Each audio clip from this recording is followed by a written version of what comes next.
प्रधानमंत्री नरेंद्र मोदी शुक्रवार को दिल्ली में महर्षि दयानंद सरस्वती की 200वीं जयंती और आर्य समाज की समाज सेवा के 150 वर्ष पूरे होने के उपलक्ष्य में आयोजित अंतर्राष्ट्रीय आर्य महासम्मेलन के उद्घाटन समारोह में शामिल हुए।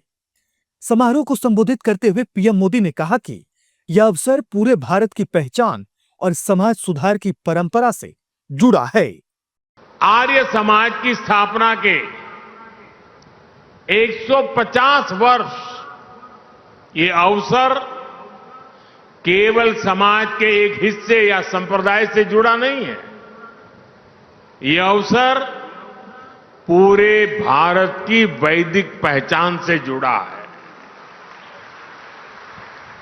ये अवसर भारत के उस विचार से जुड़ा है जो गंगा के प्रवाह की तरह खुद को परिष्कृत करने की सेल्फ प्यूरिफिकेशन की ताकत रखता है।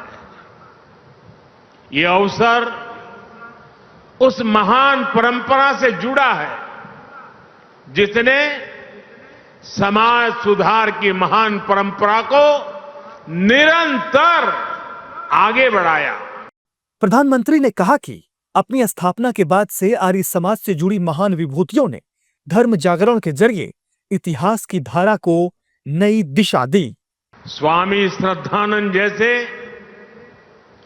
आर्य समाज के अनेक मनीषी जिन्होंने धर्म जागरण के जरिए इतिहास की धारा को एक नई दिशा दी, आज ऐतिहासिक क्षण में उन सबकी ऊर्जा और आशीर्वाद भी शामिल है।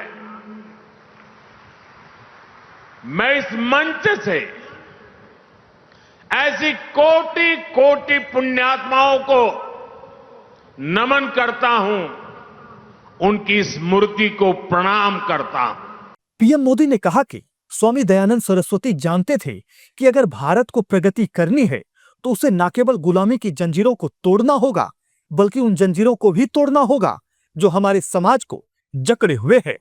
स्वामी दयानंद सरस्वती जी ने ऊंच नीच, छूताछूत और भेदभाव का खंडन किया। उन्होंने छुआछूत को जड़ मूल से उखाड़ फेंकने की आह्वान किया। उन्होंने अशिक्षा के खिलाफ अभियान छेड़ा।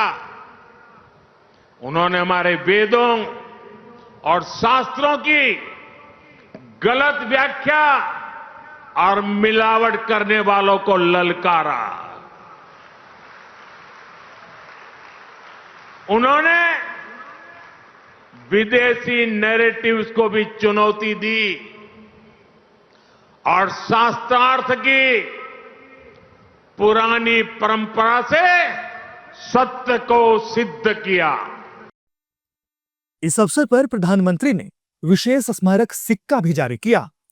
इस सम्मेलन का उद्देश्य महर्षि दयानंद सरस्वती की सुधारवादी और शैक्षिक विरासत का सम्मान करना, शिक्षा, सामाजिक सुधार और राष्ट्र निर्माण में आर्य समाज की 150 वर्षों की सेवा को सेलिब्रेट करना, विकसित भारत 2047 के मुताबिक वैदिक सिद्धांतों व स्वदेशी मूल्यों के बारे में वैश्विक जागरूकता फैलाना है। समारोह में महाराष्ट्र के राज्यपाल आचार्य देवव्रत और दिल्ली की मुख्यमंत्री रेखा गुप्ता समेत आर्य समाज से जुड़ी कई प्रबुद्ध लोगों ने शिरकत की।